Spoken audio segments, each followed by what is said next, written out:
มึงไม้แต่ละแบบตัวนี้นี่จะมี3รุ่นเนาะตัวนี้อันนี้มัน S25 Ultra ออกไม้ล่าสุดเลยตัวที่ค่อยรีวิวตัวนี้ค่อยใส่ไม้นึงละไม้กุ้ม12ชั่วโมงแล้วก็เคสมัน42ชั่วโมง24บิตตัวนี้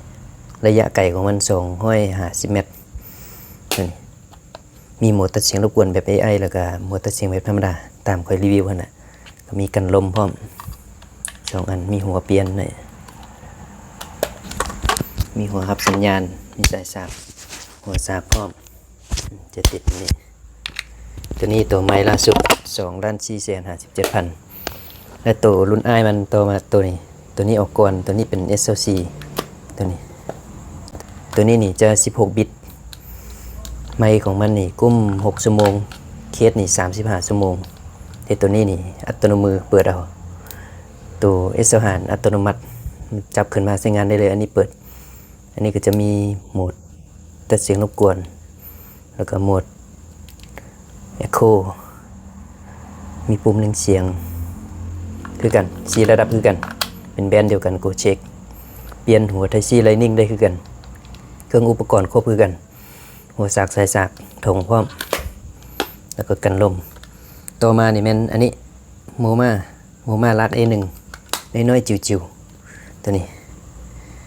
เป็นแบรนด์เดียวของอัน Holy Land อันเดียวกัน Holy Land กับอันโมมาเนี่ยจะอยู่ในโรงงานเดียวกันเปลี่ยนแต่ชื่อใช้แอปเดียวกันจะมีหัว Type C มี Type C มี Lightning ได้2ไมค์แต่ตัวนี้บ่มีตัวหนีบมีแต่เหล็กก้าตัวนี้กับ24บิตคือกันสเปคนี่ซ้ำกับ S25 นี่ซ้ำกับตัวนี้แบตของมันกุ้มอยู่54ชั่วโมงเคสนี่ตัวนี้นี่9ชั่วโมงไม่ระยะไกลของมัน200เมตรตัวนี้50เมตรตัวนี้250เมตรแล้วสเปคซ้ำกันกับตัวนี้แต่ว่าตัวนี้ปรับในแอปได้โหมดตัดเสียงรบกวนนี่บ่มีโหมด AI แต่ว่าตัดได้ดีตัวนี้เหมาะแก่การใช้งานแบบจิวๆรีวิวต่างๆคักตัวนี้นะพอเฮ็ดคอนเทนต์เสียงไมค์สินะแต่ว่าสัมภาษณ์นี่อยากน้อยโพดบ่เห็นไมค์แต่ว่าสัมภาษณ์กลางแจ้งตัวนี้คักกว่าตัวนี้มันใหญ่ก็แล้วแต่การใช้งานเนาะถ้าใช้งานหนักๆเด้ก็ใช้ตัวนี้คนที่ว่างบถึงนะงบ2ล้านขึ้นไปนี่ถ้างบล้านปลายตัวนี้1,990,000ตัวนี้2,457,000ตัวนี้1,690,000แบบตัวนี้นี่งบประหยัดคนที่มีงบหน่อยหรือว่าใช้งานบ่หนักอยู่ในห้องหมวดเสียงรบกวนก็อาจจะได้ประมาณ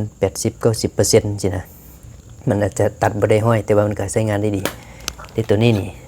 ตัดได้ห้อยเลยตัวนี้นะหมวดเสียงรบกวนแบบ AI ตัดเสียงได้ห้อยก็หมวดตัดเสียงรบกวนธรรมดาจะตัดได้อยู่ประมาณ 80-90% ตัวนี้ก็ 99% เนาะก็ยังบ่คักเท่าตัวนี้ก็ตามราคาตามสเปคของมันก็ลองเบิ่งตอบโจทย์ตัวใด